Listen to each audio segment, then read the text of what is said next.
First contact gone wrong.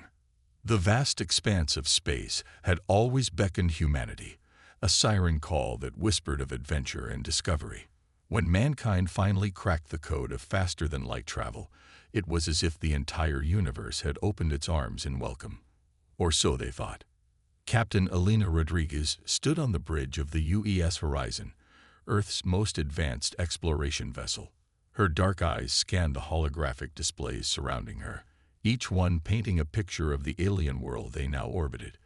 It was beautiful, a swirling marble of purple and green that seemed to pulse with life.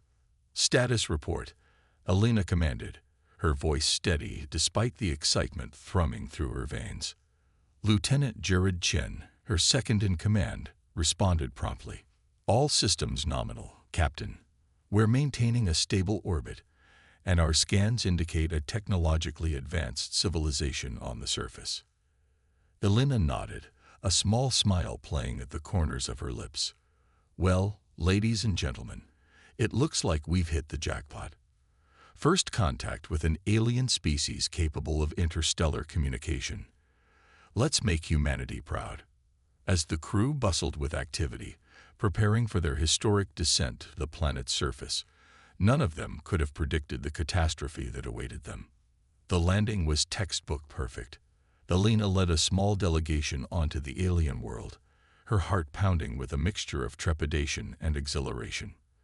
The air was breathable, tinged with a sweet, unfamiliar scent. Towering structures of an iridescent, crystal-like material stretched towards the sky, their architecture both beautiful and utterly foreign. It was then that they saw them, the Zarkan. Tall, slender beings with skin that shimmered like oil on water, moving with a grace that seemed almost liquid. Their eyes, multifaceted like those of insects, regarded the humans with what Elena hoped was curiosity rather than hostility. "Greetings," Elena said, activating the universal translator that Earth's best linguists and AI systems had developed. "We come in peace, seeking friendship and knowledge." The response was not what they had hoped for. The lead Zarkan, its body pulsing with patterns of light that the humans would later learn signified aggression, spoke in a voice that sounded like chiming bells. "You trespass where you do not belong, primitive creatures. Your very presence offends us." Elena's diplomatic training kicked in, and she tried again. "We apologize if we've caused any offense. Our intention is only to learn and share knowledge. Perhaps we cooled." She never finished her sentence. A beam of searing energy lanced out from one of the crystalline towers, vaporizing two members of her team instantly. The air filled with screams and the acrid smell of ozone. "Back to the ship," Elena yelled, her training overriding the shock and horror. As they ran, dodging energy beams and leaping over strange, writhing vegetation, she tapped her comlink. "Horizon, this is the captain. We are under attack. Prepare for immediate evacuation." The next few hours were a blur of chaos. The Horizon barely escaped the planet's atmosphere, its shields straining against weapons far more advanced than anything humanity had encountered before. As they limped away at sublight speeds, hoping to reach a safe distance to engage their FTL drives, Elena's mind raced. Why had the Zarkan reacted with such immediate hostility? What had humanity done to provoke such a response? And more importantly, what were they going to do now? As if in answer to her unspoken questions, long-range sensors began blaring warnings. A massive fleet of Zarkan ships was emerging from the shadows of the system's outer planets, their sleek forms gliding through space with predatory grace. "They're charging weapons," Jared reported, his voice tight with tension. Elena's jaw clenched. This was no longer about first contact or diplomatic niceties. This was about survival. "Evasive maneuvers," she ordered. "And send a Priority 1 message to Earth Command. Tell them we've made first contact, and we're at war." As the Horizon danced through a hail of energy beams that made their earlier encounter seem like a child's sparkler, Elena couldn't help but feel a grim sense of irony. Humanity had reached for the stars, dreaming of unity and enlightenment. Instead, they had found an enemy that seemed intent on their total destruction. But if there was one thing Elena knew about her species, it was this: humanity did not go quietly into the night. The Zarkan had made a grave mistake in underestimating them. They thought humans were primitive, easy prey. They were about to learn just how wrong they were. As the Horizon's FTL drive finally engaged, sending them hurtling through the cosmos towards home, Elena made a silent vow. This was not the end. It was only the beginning. And when humanity struck back, the Zarkan would learn the true meaning of the word overkill. Little did the aliens know, they had just awakened a sleeping giant. The galaxy was about to witness the full might and ingenuity of a species that had clawed its way to the stars through sheer determination and grit. The Zarkan had started this war, but humanity would finish it.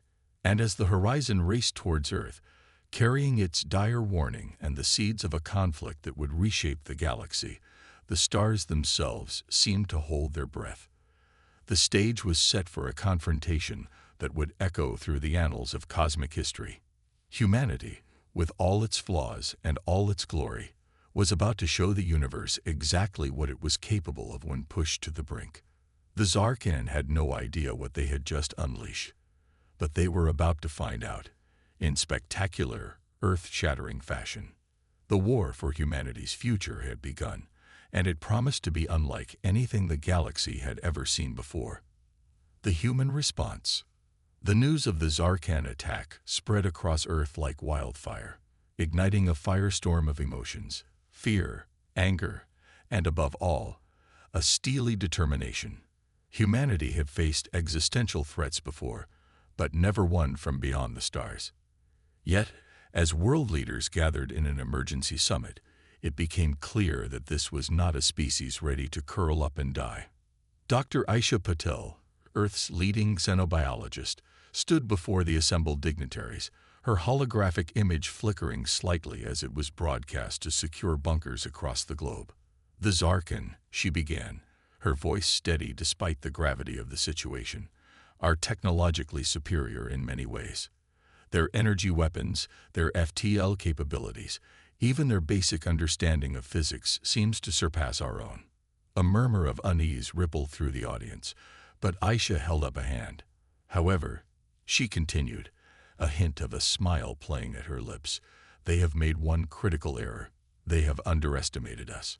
On cue, the holographic display behind her changed, showing schematics of weapons and ships that looked like something out of science fiction. "Ladies and gentlemen, I present to you Project Prometheus." For years, the brightest minds on Earth have been working in secret, pushing the boundaries of science and engineering.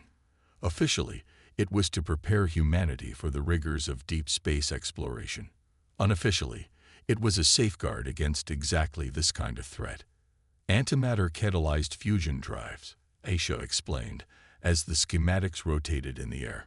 "Quantum entangled communication arrays." And this, she paused for effect, is the piece de resistance. The ZEUS cannon. The image zoomed in on what looked like a massive satellite. Powered by a miniaturized black hole, the ZEUS cannon can deliver a payload equivalent to a supernova explosion, with pinpoint accuracy across interstellar distances. The room erupted in a mix of awe and disbelief. General Zhao Wei, commander of Earth's combined military forces, leaned forward. "Doctor," he said, his voice gruff, "are you telling us we have a weapon that can destroy stars?" Aisha's smile widened. "No, General. I'm telling you we have a weapon that can destroy solar systems." As the implications sank in, United Earth President Adebayo stood. "We didn't start this war," he said, his deep voice resonating with resolve. "But by God, we will finish it. Activate Project Prometheus. And may whatever forces guide this universe have mercy on the Zarkan, because we will not." Across the globe, hidden facilities hummed to life. In underground bunkers and secret orbital platforms, technology that had only existed in theory began to take physical form. Humanity, it seemed, had been preparing for this moment without even realizing it. But it wasn't just military might that humanity was bringing to bear. In labs and universities, scientists worked around the clock, analyzing the scant data they had on the Zarkan, looking for weaknesses, for angles of attack that went beyond mere firepower. Dr. Yuki Tanaka, a brilliant young physicist, made a breakthrough that would change the course of the war. Their shields, she explained to a rapt audience of military brass and fellow scientists, operate on principles similar to our theoretical zero-point energy fields. But there's a flaw. She brought up a simulation showing the Zarkan ship. If we can generate a precisely modulated tachyon pulse, we can create a cascade failure in their shield generators. It won't destroy the ships outright, but it'll leave them vulnerable. As humanity prepared for war, something unexpected happened. A transmission, garbled and weak, reached Earth's long-range sensors. It wasn't from the Zarkan. Captain Rodriguez, still commanding the horizon as it patrolled the edges of the solar system, was the first to hear it. "This is the Galactic Confederation," the message said, once decrypted. "We have been monitoring your situation. The Zarkan are known to us as aggressors. We offer our aid." The revelation that humanity wasn't alone in facing the Zarkan threat was both a relief and a new complication. Trust didn't come easily, especially not now, but the potential benefits of an alliance were too great to ignore. A delegation was dispatched to meet with the Confederation representatives. What they found astonished them. The Confederation was made up of dozens of species, each with their own unique biology and culture. Some were vaguely humanoid, others defied easy description. But they all shared one thing: a burning desire to see the Zarkan stopped. Liran, the Confederation's chief diplomat, a being that looked like a cross between a praying mantis and a bioluminescent jellyfish, explained the situation. "The Zarkan believe themselves to be the pinnacle of evolution," it said, its voice a melodious trill. "They seek to purify the galaxy, eliminating any species they deem unworthy. Many have fallen before them." "But not you," General Zhao observed. Liran's body pulsed with colors that the humans would learn signified respect. "We have managed to hold them at bay, but at great cost. We have long sought a species with the determination necessary to turn the tide." The implication was clear. The Confederation had the knowledge, the intelligence, the experience of fighting the Zarkan. What they lacked was the sheer, bull-headed willingness to do whatever it took to win. They lacked humanity's capacity for overkill. As the human delegation returned to Earth with news of the alliance, a sense of grim purpose settled over the planet. Factories that had once produced consumer goods now churned out weapons and ships. The best and brightest minds turned their attention to war. But it wasn't just the military-industrial complex that mobilized.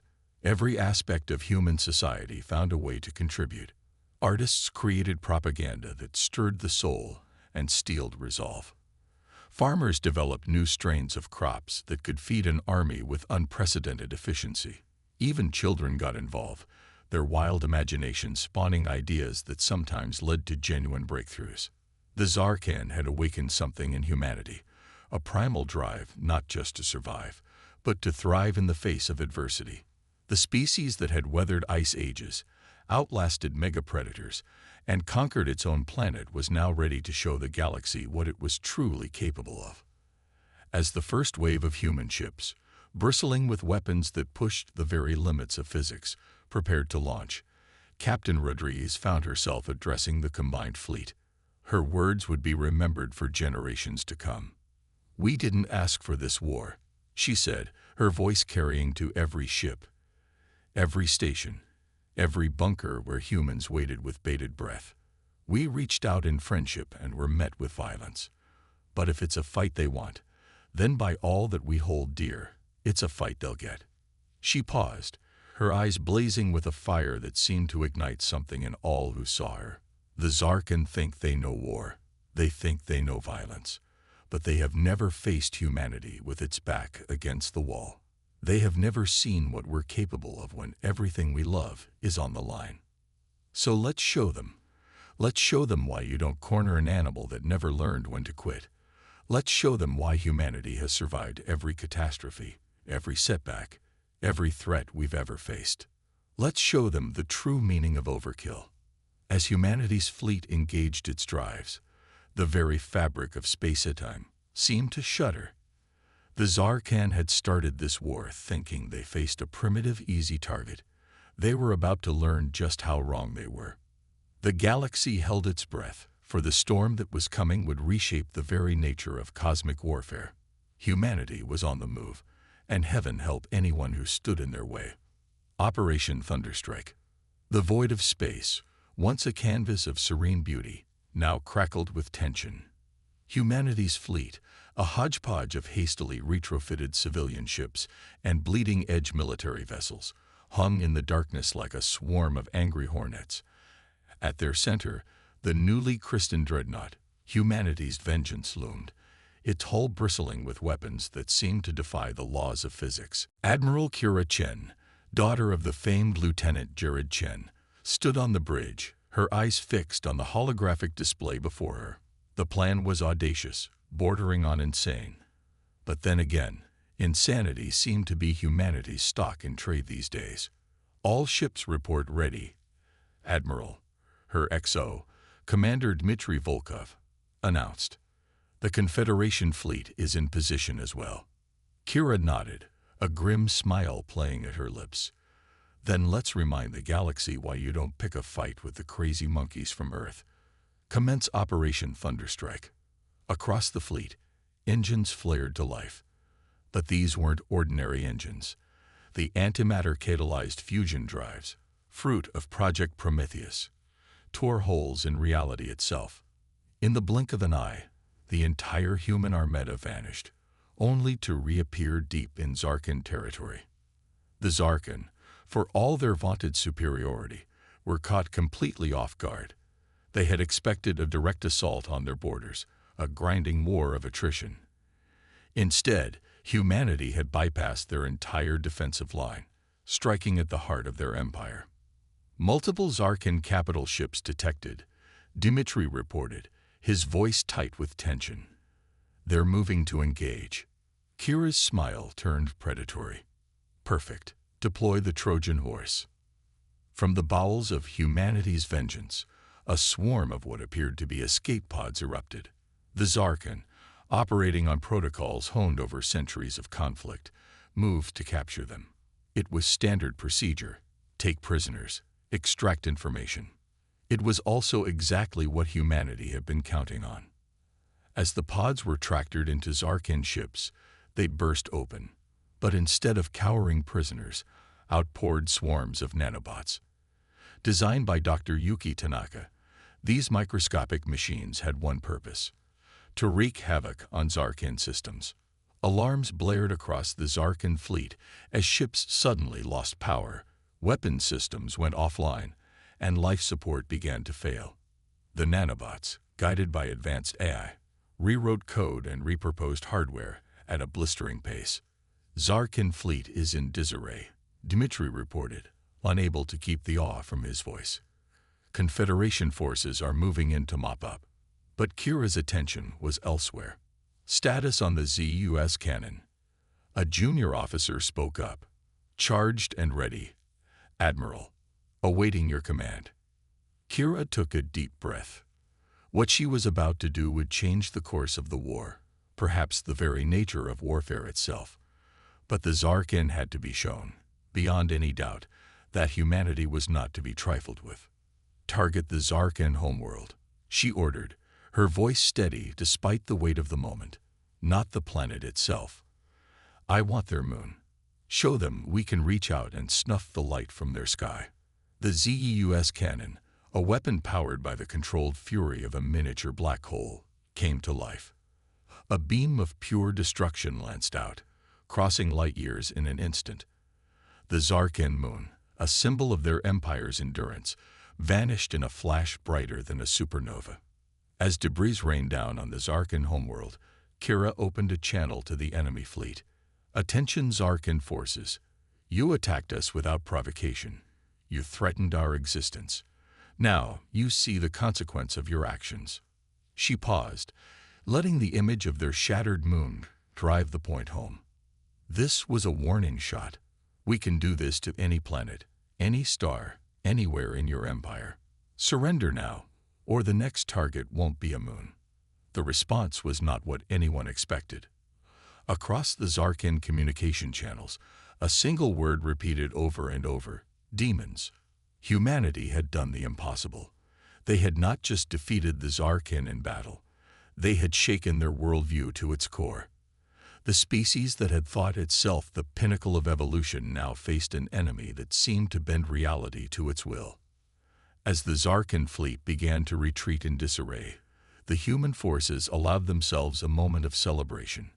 But Kira knew this was just the beginning. The Zarkan would regroup, would strike back with all the fury of a wounded predator. "All ships," she commanded, "prepare for Phase 2. We've bloodied their nose. Now it's time to show them the full meaning of human tenacity." As the fleet regrouped, reports began to pour in from across Zarkin space. The nanobots, far from being a one-trick pony, had begun to spread. Zarkin colonies found their systems compromised, their weapons turned against them. Some worlds, seeing the writing on the wall, were already signaling their surrender. But the true masterstroke was yet to come. Dr. Aisha Patel, working in conjunction with Confederation scientists, had made a breakthrough. They had deciphered enough of the Zarkin genetic code to create a tailored virus. Not lethal, but debilitating. It would weaken the Zarkin, make them more susceptible to the nanobots' influence. "We're not looking to commit genocide," Aisha had explained when presenting the plan. "We're looking to end this war as quickly as possible, with as little loss of life as we can manage." It was a sentiment that resonated with many.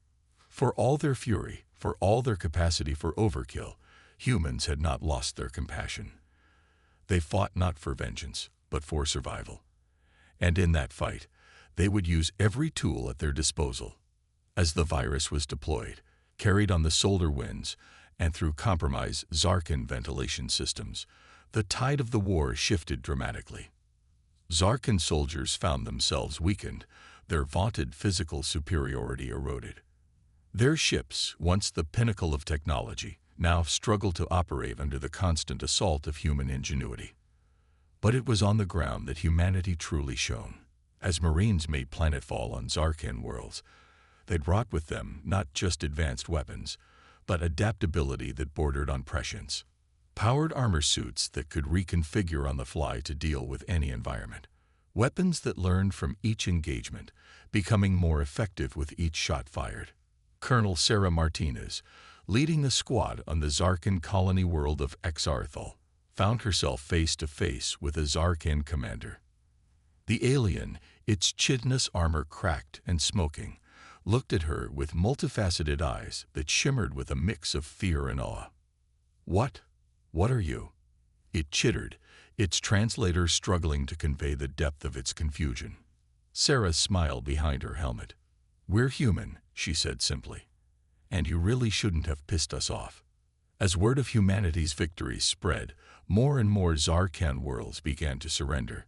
The empire that had stood for millennia was crumbling in a matter of months.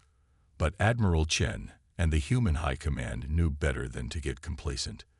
The Zarkin homeworld still stood, its defenses bolstered by the remnants of their once mighty fleet. The final battle was looming. Humanity had shocked the galaxy with its ferocity, its ingenuity, its sheer stubborn refusal to lay down and die. But the war wasn't over yet. The Zarkin, backed into a corner, were more dangerous than ever. As the combined human and Confederation fleet prepared for the final push, Admiral Chen addressed her forces once more.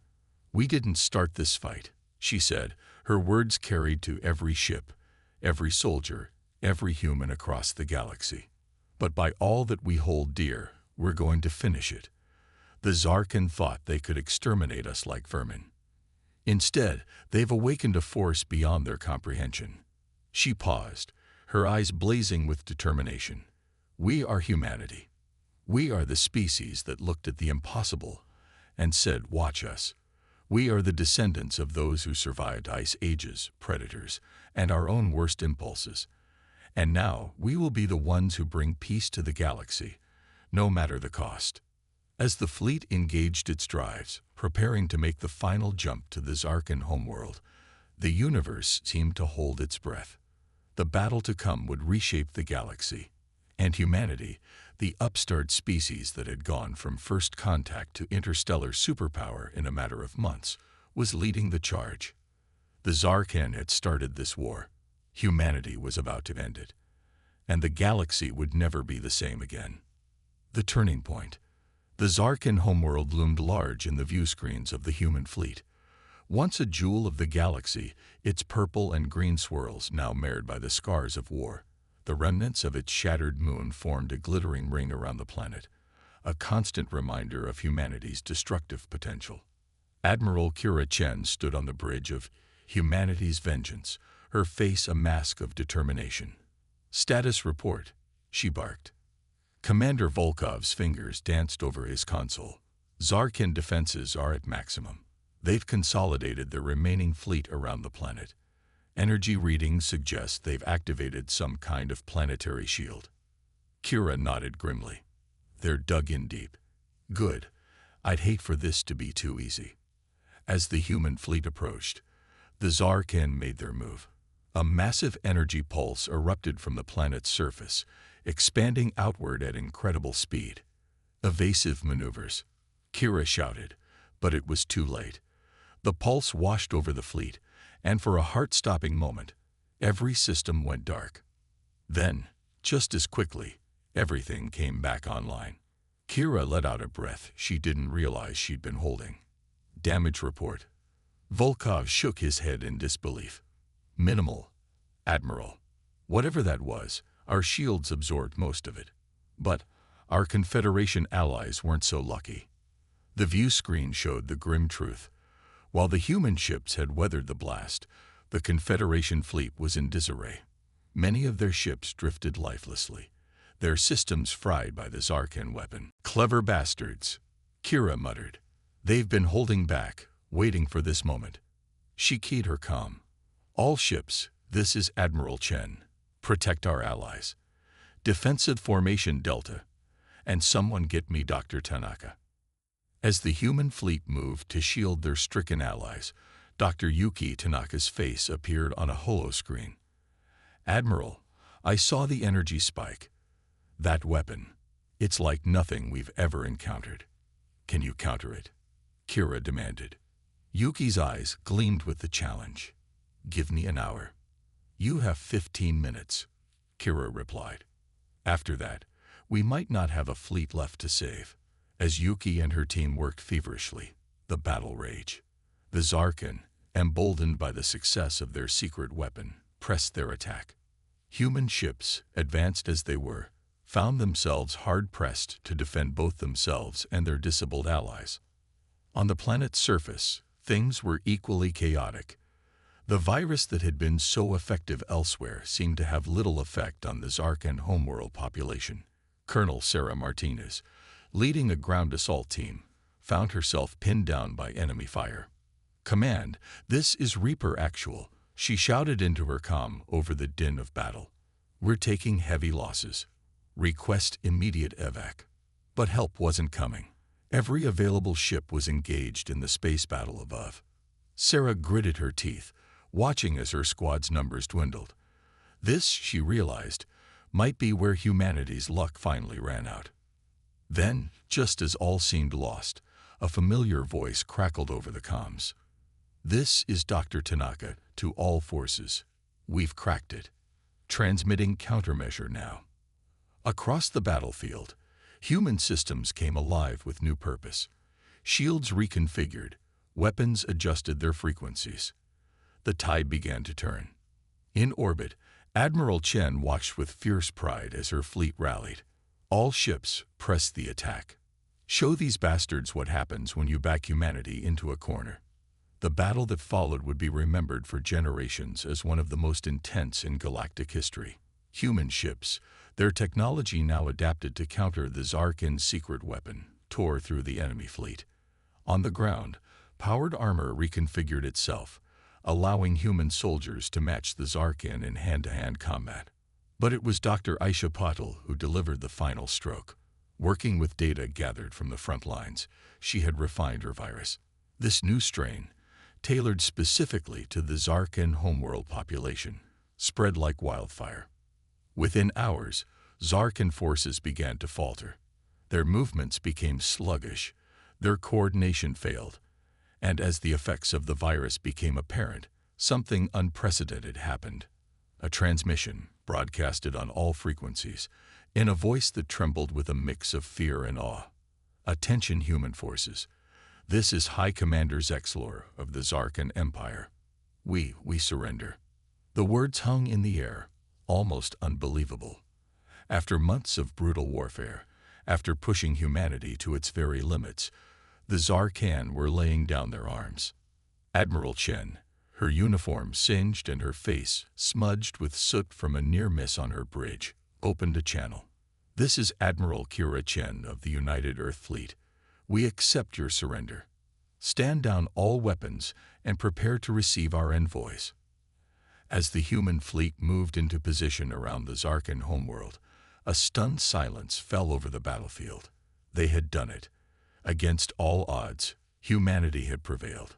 In the days that followed, as peace negotiations began, and the galaxy struggled to come to terms with the new balance of power, stories of human ingenuity and bravery spread like wildfire. Tales of Dr. Tanaka's last-minute breakthrough, of Colonel Martinez's stand against impossible odds, of countless acts of heroism big and small, but perhaps most importantly, stories of restraint, of a species that, when given the power to obliterate their enemies, chose instead to seek peace. In a quiet moment amidst the chaos of post-war reorganization, Admiral Chen found herself standing next to Liron, the Confederation diplomat who had first reached out to humanity. "I must confess," Liron said, its bioluminescent patterns pulsing with what Chen had learned to recognize as admiration. "When we first encountered your species, we had our doubts.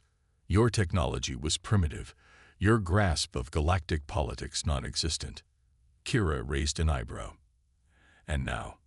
Liron's body shimmered with colors that conveyed both respect and a touch of fear. "Now, Admiral, I believe the galaxy has witnessed the birth of a new superpower, one that combines technological prowess with a drive and adaptability that, frankly, terrifies and inspires in equal measure." As Kira looked out at the stars, at a galaxy forever changed by humanity's emergence onto the cosmic stage, she couldn't help but smile. "We're just getting started," she said softly.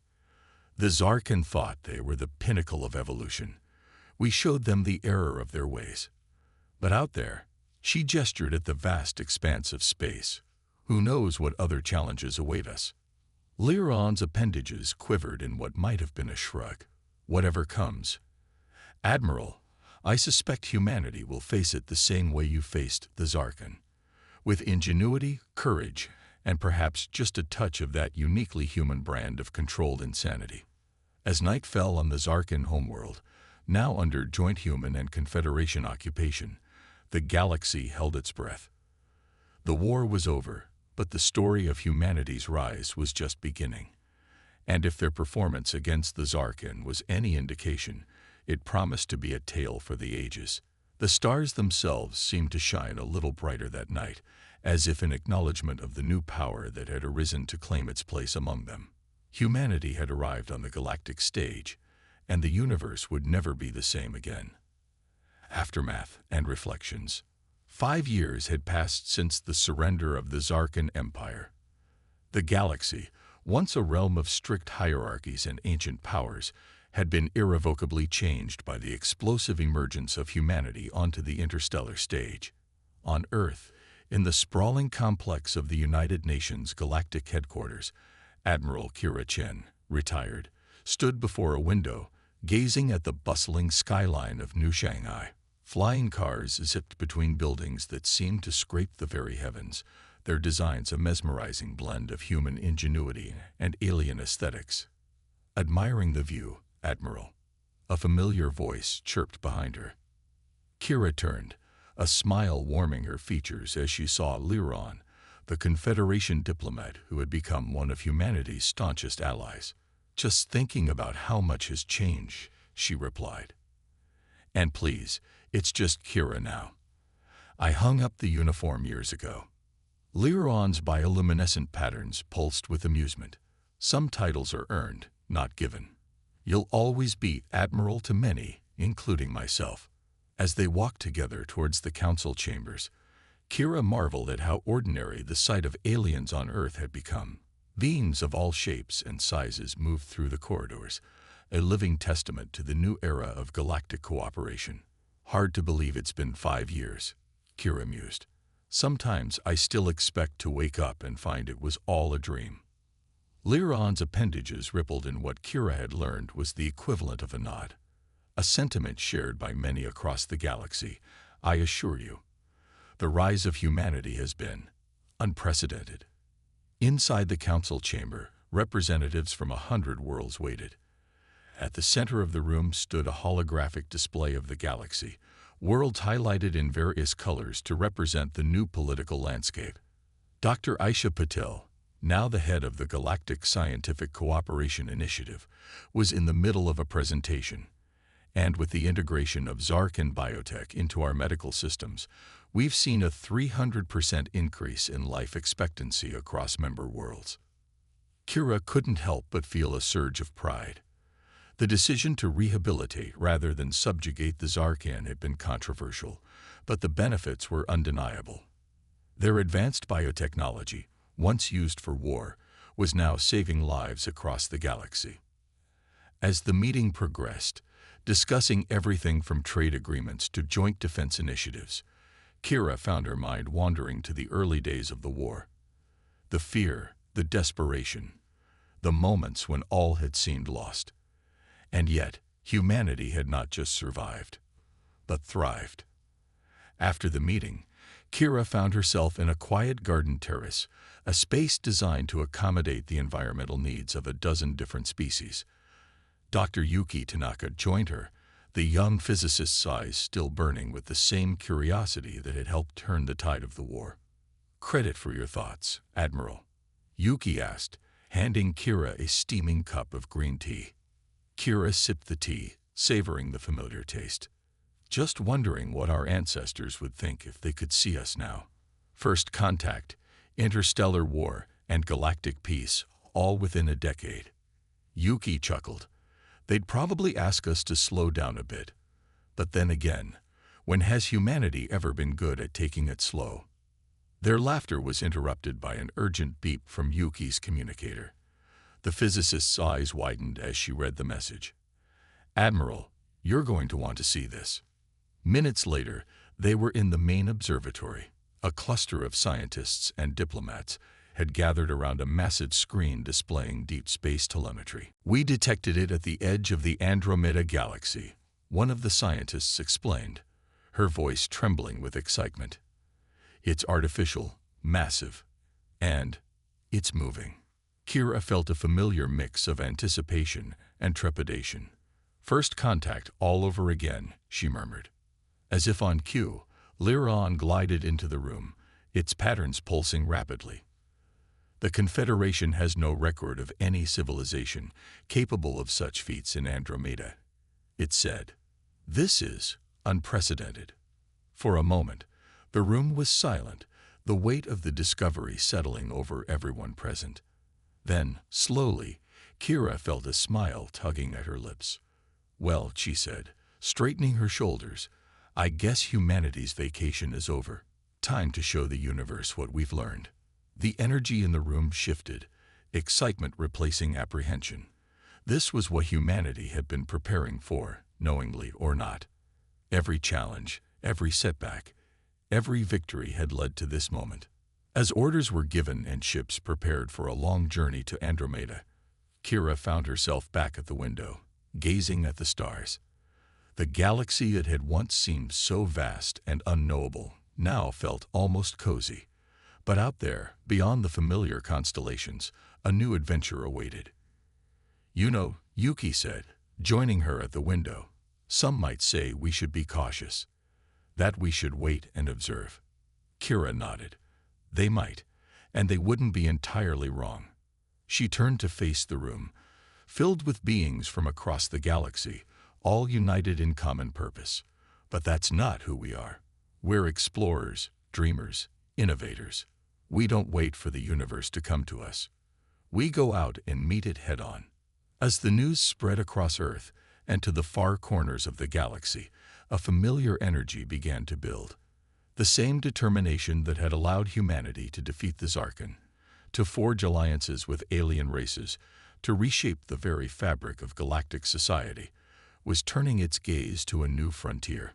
In shipyards across the solar system, a new fleet began to take shape. Vessels that combined the best of human ingenuity with technology from 100 worlds. Scientists pored over the scant data from Andromeda, theorizing and planning. And in homes and schools and public squares, people of all species looked to the stars with renewed wonder. The Zarkan War had shown the galaxy what humanity was capable of when threatened. Now, they would show what humanity could achieve when inspired.